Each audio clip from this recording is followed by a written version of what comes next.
Most relationships don't end when someone cheats. They end the moment one person realizes the rules are no longer the same. Jack Nolan understood that on a quiet Tuesday night while standing over a pot of risotto. Not when she admitted what she did, not when she defended it, but when she said it like he was supposed to be impressed by her emotional maturity. She told him she sometimes held another man in her arms and expected him to apologize for feeling uncomfortable. Jack didn't yell, didn't accuse, didn't argue. He just nodded once and said, "You're right." And in that exact second, without her realizing it, her birthday weekend disappeared. The next morning, he woke up at 6:08 a.m. Not because he couldn't sleep, because his brain had already made the decision. No drama, no speeches, just execution. Jack opened his laptop and began canceling everything he had spent months building. Dinner reservation, canceled. Luxury spa experience, canceled. Boutique hotel suite, canceled. Private brunch booking, canceled. Custom flower arrangement, canceled. Jewelry insurance rider, canceled. Each confirmation email disappeared like dominoes. The cancellation form always asked the same question. Reason? Jack typed the same 2 words every time. No longer needed. He didn't feel revenge. He didn't feel heartbreak. He felt clarity. And clarity is much colder than anger. Jack worked in operational risk management for a mid-size international supply company. His job was simple to describe and difficult to do. Identify weak structures before they collapse. Remove risk. Prevent damage. Know when something is no longer salvageable. That morning, he applied the same professional logic to his personal life. He wasn't canceling a birthday. He was closing a failing project. 2 weeks earlier, his calendar had contained a title: Project Solstice Elena's birthday weekend. She was turning 29. He had spent nearly 3 months designing everything with surgical precision. Jack believed effort was love made visible, and Elena loved visible things. Places that are photographed well, moments that looked expensive, experiences that signaled status. She never demanded it directly. She didn't have to. She would just say things like, "Some women are just treated differently," or "I love when men actually plan things," or the most dangerous sentence, "I don't need anything big," which Jack had learned meant exactly the opposite. Friday night was the hardest reservation in the city. He had needed a professional favor just to get the table. Saturday was a luxury wellness retreat Elena once mentioned casually while scrolling her phone. Jack remembered everything she said, even things she forgot. Saturday night was supposed to end in a designer boutique hotel downtown. Sunday was a curated brunch experience she had saved 6 months earlier. Total projected cost, around 4,100 euros. Jack never hesitated, because in his mind he wasn't buying experiences. He was reinforcing the relationship, investing in stability. He believed she was building a future with him. While he was building that weekend, she was building a replacement. His name was Adrian. Elena called him her work partner. At first, Jack genuinely didn't care. It started small. These things always do. First, Adrian was the new guy who needed help onboarding. Then, the colleague who brought her coffee. Then, the only one who really understands how stressful this industry is. Jack told himself this was normal. He had female friends. He trusted her. But trust doesn't disappear suddenly. It erodes, slowly, quietly, like a crack forming inside glass. The first change was timing. Messages started arriving late. 22:17, 22:53, 23:41. Then, after midnight. "Work issue?" Jack would ask casually. "No." Pause. "Adrian just sent something funny." Later it became, "He's having a rough time." Then, "He just needs someone who understands him." Jack noticed something else: the smile. That small, private smile people don't realize they're showing. The kind reserved for someone emotionally important. He hadn't seen that smile directed at him in months. That detail stayed with him, longer than anything she said. Whenever Jack tried to express discomfort, the script was always the same. If he asked for boundaries, he was controlling. If he mentioned how often Adrian needed her, he was insecure. If he questioned emotional intimacy, he was accused of being emotionally underdeveloped. Elena had discovered online therapy content months earlier and absorbed just enough vocabulary to win arguments, not to solve problems. Words have become tools: emotional availability, co-regulation, attachment patterns. safe space. Somehow, every discussion ended with Jack defending himself instead of discussing her behavior. Eventually, he stopped pushing. Not because he agreed, because he started watching instead. And Jack was very good at watching systems before failure. 3 days before her birthday, he saw the shift clearly. He came home carrying her main gift, a vintage pendant she had once circled in a catalog almost 6 months earlier. She had forgotten. He hadn't. When he entered the apartment, she was on the balcony speaking quietly. Voice lowered, soft, confidential. The tone people use when they are sharing something personal. The door slid open. She turned instantly. The call ended immediately. Too immediately. "Who was that?" Jack asked calmly. "Adrian." "Too fast. He's having a tough day." Jack nodded slowly. "He seems to have tough days mostly when I'm not around." Her face tightened. "You wouldn't understand." She walked past him. "You process emotions like logistics." Jack almost laughed at that, because at that moment, that was exactly what he had started doing. He chose not to fight, not yet. He told himself, just get through the birthday, give her the weekend, then talk seriously. He thought appreciation might restore perspective. That was the mistake. Because reality arrived before the celebration did. Tuesday night, Jack was cooking risotto, one of the few meals Elena always praised. She sat at the kitchen island drinking wine he had poured for her. Scrolling again. Same smile, same distance. "How was work?" he asked. "Draining," she said. Then casually, "Adrian had a panic episode around lunch." Jack stirred slowly. "Is he okay?" "He is now." She looked at him, watching, measuring. "I stayed with him," she said. "We went into one of the quiet rooms." Jack kept stirring. "I turned the lights off." Pause. "And we just held each other on the couch for about an hour until he calmed down." The spoon stopped. Jack placed it down carefully. Very carefully. Because sometimes control shows in small movements.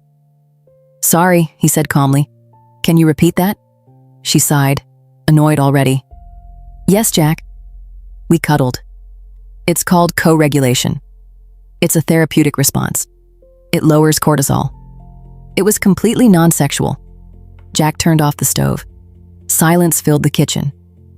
"Elena," he said quietly, "you are nearly 30. You are in a committed relationship. You spent an hour lying in the dark holding another man. And you honestly see nothing wrong?" "No." Immediate answer. "Because I understand emotional connection. Touch is human. He needed comfort. I provided it. Nothing inappropriate happened. We just held each other." Then she added the sentence that changed everything. "If you don't understand that, that's your limitation." Jack nodded slowly, not reacting, just filing information. Then he asked one question, softly. "And if I did that with another woman?" Elena didn't hesitate. That would be completely different. And right there, Jack understood something important. This wasn't about therapy language. This wasn't about emotional intelligence. This was about different rules, for different people. The next morning, he began canceling her birthday. She wouldn't understand why until it was already gone. Jack understood something most people never learn. Arguments only matter when both people still respect each other. The moment respect disappears, silence becomes much more dangerous than anger. And Elena had just made the mistake of thinking his silence meant weakness. "If I told you I spent an afternoon holding a female colleague because she was stressed," Jack asked quietly, "you'd be completely fine with that?" Elena laughed, not kindly. "That's not the same." Jack already knew that would be her answer. "It would be different because you're a man," she continued. "Men always turn things physical. With you, it would feel inappropriate." She folded her arms. "With me and Adrian, it was emotional." She said his name with a softness Jack had stopped hearing when she spoke to him. "We have a real connection," she continued. "Honestly, sometimes I feel more emotionally safe with him than with you. He doesn't judge me." That sentence landed heavier than everything else, not because it surprised him, because it confirmed something. She wasn't hiding it anymore. She was upgrading him from a partner to provider. She walked around the kitchen island and stood directly in front of him. Not defensive, not nervous, certain. Like someone explaining something obvious to a child. "My work partner and I sometimes support each other physically," she said slowly, emphasizing every word. It's platonic. It's healthy. If you can't handle me caring about someone, that's something you should work through. Maybe therapy would help. She tilted her head slightly. I'm not going to make myself smaller just because you're uncomfortable. Jack studied her face. Really studied it. This wasn't the woman he thought he was building a life with. This was someone completely certain she had leverage. 3 years. That's how long he had invested. 3 years of routines. 3 years of shared expenses. 3 years of plans. 3 years of believing effort created security. He thought about something she didn't know. The ring. Still sitting inside a secure deposit drawer? A plan scheduled for the following year. And he thought about something else. The money was already committed to her birthday. Thousands are already allocated. And then something unexpected happened. He didn't feel hurt. He didn't feel rage. He felt something detach. Like tension leaving a muscle. Like a lock quietly opening. It was the exact second he realized something simple. She didn't respect him. And more importantly, she wasn't afraid of losing him. She was completely certain of her position. Jack paid for stability. Adrian provided excitement. And she believed Jack would accept that arrangement forever. She was waiting for him to react. Waiting for him to raise his voice. Waiting to label him toxic. Waiting to flip the narrative. Jack saw it clearly now. He had seen the same dynamic in failing business negotiations. One side pushes until the other shows emotion. Emotion creates leverage. Leverage creates control. So Jack did the one thing she wasn't prepared for. He removed emotion completely. He reached for the wine bottle, refilled her glass. Calm movements. Measured breathing. Then he said, "You're right." Elena blinked. The speech she had prepared disappeared. Jack continued calmly. "I've been looking at this wrong." Pause. "You're an independent person. If that's what you need to do to support someone, who am I to question that?" Her expression changed. Confusion first, then satisfaction. "It was insecure of me," Jack added, "to doubt your judgment." And that's when the smile appeared. Slow, victorious. She thought she had corrected him, conditioned him, won. "Thank you," she said softly, touching his arm. "I knew you'd grow." "That really means a lot." Jack smiled back, perfectly. "I'm starting to see things clearly now." "I'm glad," she said, already turning back toward her phone. "Adrian will be relieved." Jack almost laughed internally. Of course he knew. "He was worried you might overreact," she added casually. Jack returned to the stove. "Tell him not to worry," he said evenly. "I'm not reacting at all." And that part was true. He wasn't reacting. He was restructuring. Dinner was quiet, normal, almost pleasant. Jack asked questions, listened, encouraged her excitement. She talked about Friday constantly, how she told her friends, how she couldn't wait, how special it was going to be. "You really outdid yourself this time," she said. Jack nodded. "It'll be unforgettable." That part was also true, just not for the reasons she believed. That night she fell asleep facing away from him, phone still glowing occasionally, messages still arriving. Jack didn't check. He didn't need to. He already had the information he required. He stared at the ceiling and finalized his decision. At 7:12 a.m., Elena left for work. Light kiss on his cheek, carefree, certain. "Love you," she said automatically. Then, "Don't forget the dry cleaning for Friday." "I won't," Jack answered. She left smiling, confident she had security, attention, and excitement, all at once. The door closed, the lock clicked. Jack waited 5 seconds, then got out of bed. He didn't go to the office. Instead, he opened his laptop. Spreadsheet title, Project Solstice. Every reservation listed, every time block planned, every detail mapped. He began making calls. Restaurant first. "Good morning," Jack said calmly. "I need to cancel a reservation for 6 this Friday." "Would you like to reschedule?" the hostess asked. "No." Pause. "But I do have a request." "Yes?" "My former partner may still show up thinking the reservation exists." Silence. "Can you make sure the cancellation reason is visible if she asks?" "Yes, sir. Please mark it as service no longer required." The hostess hesitated slightly. "Understood. Next call. Wellness center? then hotel, then florist, then transportation booking. Then he contacted the jewelry boutique. Asked about returns, policies, deadlines, refund timelines. By midday, the weekend no longer existed. By early afternoon, he had packed. Clothes, documents, electronics. Nothing emotional, just assets. At 15:40, he left the apartment. He left the spare key on the counter. Nothing else. No note. No explanation. Just absence. And the quiet echo of her last lecture about emotional maturity. She had been right about one thing. It was his problem, and he had just solved it. Friday afternoon, Jack checked into a business hotel across the city. Neutral, anonymous, temporary, perfect. His phone rested on the table. Screen up. He hadn't blocked her. Not yet. He needed confirmation. Around 16:18, her message arrived. Leaving work now. Going to Lena's place to get ready. Can you bring the dark blue tie? The one that matches my dress. See you at 19:30. Love you. Jack stared at the screen. Not angry, just analytical. The confidence was almost impressive. He didn't answer. He just waited. Because some realizations only arrive when reality collides with expectation. And that collision was only a few hours away. Less than 3 days earlier, Elena had told Jack his discomfort was an emotional flaw. Something he should fix, preferably in therapy.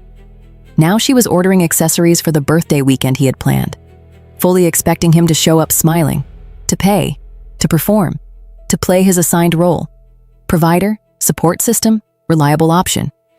Jack didn't answer her messages because for the first time in 3 years, he understood the role had already been reassigned.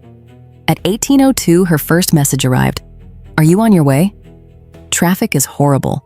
Jack wasn't in traffic. He was sitting quietly in a neutral hotel room watching a documentary about deep ocean wrecks.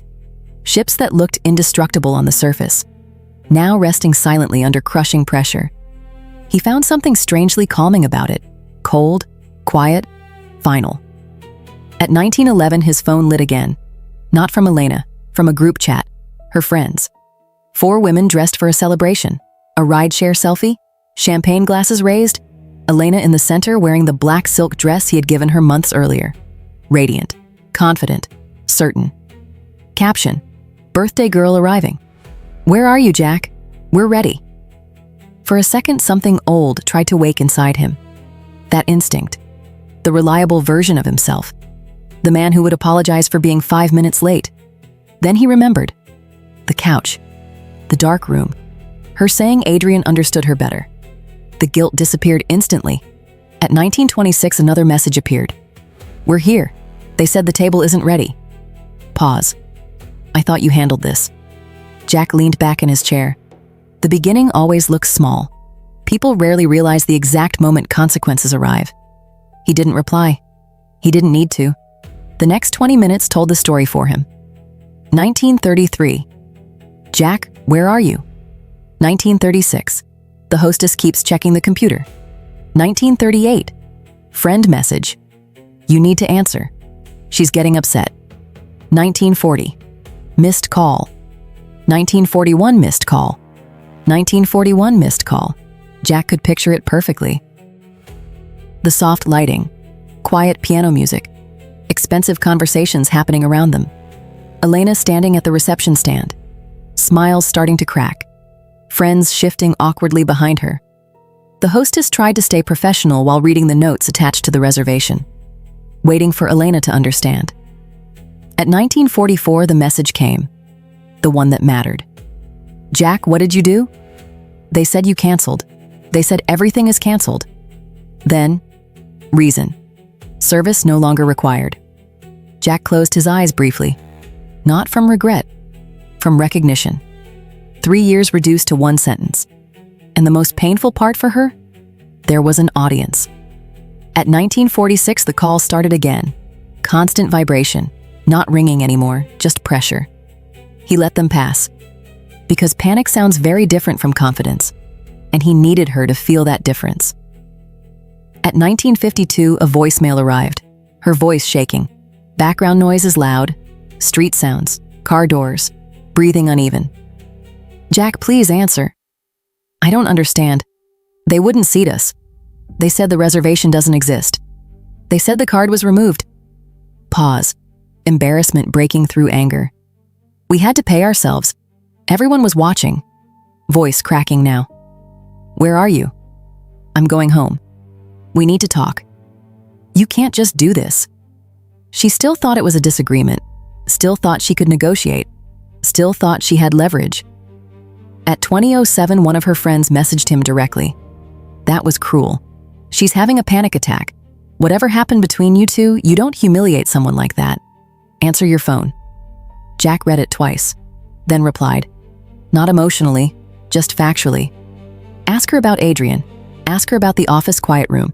Then decide who embarrassed who. He placed the phone down again. No further explanation. Truth doesn't need paragraphs. At 20:31, Elena messaged again. I'm home. Pause. Then, Jack, where are your things? That message was different, shorter, colder. Reality arriving. She had probably entered ready to fight, ready to cry, ready to argue, ready to regain control. Instead, she walked into absence. Jack had been thorough. Clothes gone, shoes gone, laptop gone, documents gone. Even small things most people forget. Chargers, headphones, personal photos. The coffee machine he bought before they moved in. Gone. The apartment wasn't empty. Her life was still everywhere. But his presence was gone so completely it felt surgical. Like someone had removed a structure without damaging the building. Only the space remained. 20:34. You moved out? 20:35? Are you serious? 20:36? You're actually serious. Jack didn't answer. Because sometimes silence explains things better than words. At 20:42, her messages changed tone again. Anger returning. This is insane. You're overreacting. We need to talk like adults. Still negotiation. Still control attempts. Still the assumption he was reachable. Jack finally replied. One message. 8 words. I believed you when you said I should leave. Then he turned his phone face down. And for the first time in months, I felt completely calm. Because the real ending of a relationship rarely happens during the breakup. It happened earlier. When one person realizes they are no longer being chosen, only used. And once someone sees that clearly, they rarely argue. They just leave. The first message that showed real panic didn't contain anger. It contained disbelief. Because people like Elena don't expect consequences. They expect negotiations. 20:38. Are you serious? 20:39. All this because I supported someone? 20:41. This is completely irrational. Jack read the messages without emotion. There it was. Step 1. Attack the reaction. If she could make his response look unstable, she wouldn't have to examine her behavior. 20:44. New message. Please come back. Pause. I don't want to be alone tonight. Step 2. Victim positioning. Fear instead of accountability. Jack noticed how fast the tone changed when control disappeared. 20:48. Another message. Adrian is just a colleague. Pause. If it matters that much, I'll cut contact. Pause. Just come home. Step 3. Bargaining. Jack almost smiled, because she still didn't understand. Adrian wasn't the issue. Adrian was just evidence. The real problem was something much simpler. She had looked directly at his pain and told him it was his defect. That was the real break. Not the emotional affair, not the physical closeness, the disrespect. Because every stable relationship has one unspoken agreement. I protect you. You respect me. And she had broken that exchange. Jack scrolled through the messages feeling something unexpected. Relief. For months he had been adjusting himself, trying to become the version she said she needed. More patient, more understanding, less reactive, less traditional. He had ignored instincts just to avoid being labeled insecure. Now he was the villain in her story. And strangely, that felt lighter than trying to earn approval. At 21:03, her tone changed again. No more fear, now anger. Fine, ignore me. But you still owe me for the hotel. Pause. You promised this weekend. Jack stared at that message longer than the others. Not because it hurt, because it confirmed everything. She still thought this was about a canceled event, not a collapsed relationship. he finally replied. One message, carefully worded. I planned a birthday for my partner. She decided earlier that week she preferred someone else emotionally. I adjusted accordingly. Then after a pause, he added, enjoy the quiet. You said it was healthy. Her reply came almost instantly. I hate you. Jack looked at the words for a few seconds. The typed, you probably do. And after that, he blocked her number. Then her closest friend. Then the rest of the social circle connected to the situation. Not dramatically, just methodically. Like closing unnecessary communication channels. That night, he ordered food from a place she always complained about. Too greasy, too simple, too unsophisticated. It tasted better than he remembered. He slept deeply. Not because he wasn't affected, because his nervous system had finally stopped negotiating. The next morning, one notification slipped through. He hadn't blocked her on social media yet. A story post, black background, white text. The betrayal you never expect hurts the most. Hashtags about heartbreak, about emotional abuse, about narcissism. Jack exhaled through a quiet laugh. Narrative reconstruction had already begun. She wasn't the cause. She was the victim. He wasn't the partner who left. He was the man who couldn't handle emotional growth. Predictable, almost procedural. What she didn't know was that consequences rarely arrive emotionally first. They arrive structurally. Because she had been standing outside the restaurant trying to regain control of the story, Jack had taken one final administrative step. Not dramatic, not explosive, just factual. Late Saturday, he had sent one email, not to Elena, to someone else connected to the situation, because information belongs to everyone affected by it. The message contained no insults, no accusations, just context. Jack believed adults deserved accurate information when making decisions about their own lives. Nothing more, nothing less. Monday morning, Elena walked into work expecting sympathy. Jack could almost predict the script. Friends asking what happened. Adrian offered support, emotional validation, reinforcement of her version of events. Instead, something else was waiting. A meeting request, human resources, mandatory, immediate. Later, Jack learned what happened through a former colleague who still worked in the same building. Apparently, Adrian had not become heroic. He had not defended their emotional connection. He had not chosen her. He had protected himself. When confronted about the situation, he reframed everything. Distance, misunderstanding, professional boundaries, office pressure. Jack wasn't surprised, because Adrian had never been competing for Elena. He had just been enjoying attention without consequences, until consequences appeared. By the time Elena reached her desk Monday morning, she wasn't greeted by comfort. She was greeted by process, formal review, policy discussion, temporary leave pending clarification, corporate language, the kind that signals risk management has entered the conversation. That afternoon, Jack received one final message from a work email he hadn't blocked. Subject line, "Are you satisfied now?" The message was long, emotional, angry, accusations mixed with disbelief.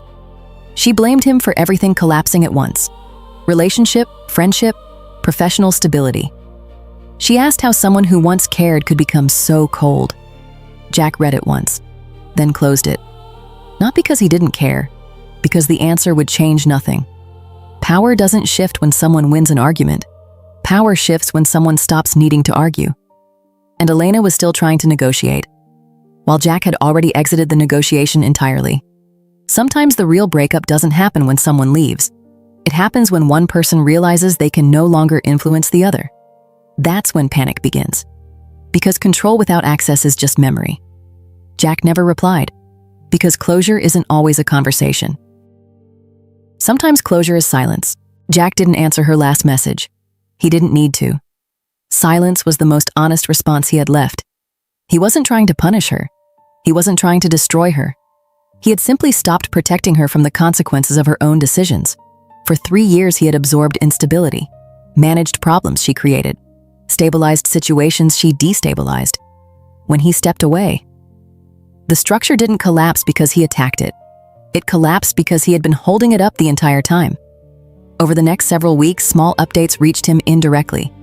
Not because he was searching, because information travels. Elena was no longer at her company. Official wording, mutual separation. Unofficial reality, distance created by damaged trust. Some of her friends disappeared quietly, not dramatically. Just fewer messages, less invitations, less defense. It is difficult to publicly defend someone once the full story becomes known, especially when loyalty becomes part of the conversation. She had to leave the apartment eventually. Jack had already removed his financial involvement. The math no longer worked for her alone. She relocated outside the central district. Longer commute, smaller place, different lifestyle. Reality rarely announces itself loudly. It just adjusts the numbers. Jack's life moved in the opposite direction. Not dramatically, just steadily. His expenses dropped. His sleep improved. His concentration returned. The constant low-level anxiety he had normalized disappeared. He didn't realize how much tension he had been carrying until it was gone. Stress is strange like that. You only notice its weight after you put it down. About 3 months later, he met someone new.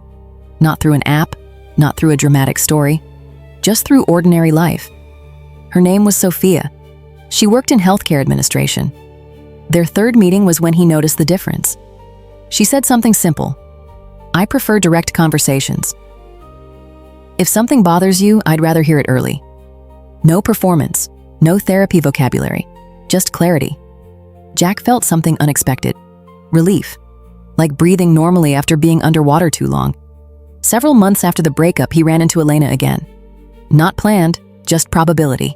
Same city, same routines, same geography of coincidence. He was standing in a small coffee shop near his new apartment waiting for his order. He looked different. Not radically, just lighter. Better posture, better sleep, better boundaries. The kind of changes people notice without knowing why. "Jack." He turned. Elena stood a few steps away, and the first thing he noticed wasn't her appearance. It was the absence of certainty. She looked tired, not physically, emotionally. The confidence she once carried like armor was gone, replaced by something more fragile. "Hi, Elena," he said politely. Not cold, not warm, neutral. Like greeting someone from a previous chapter. She studied him carefully. His calm, his composure, the lack of tension. "You look good," she said quietly. "I am good," Jack answered, and he meant it. She took a breath like someone preparing to jump into cold water. "I've been thinking about us." Pause. "I know I hurt you." Pause again.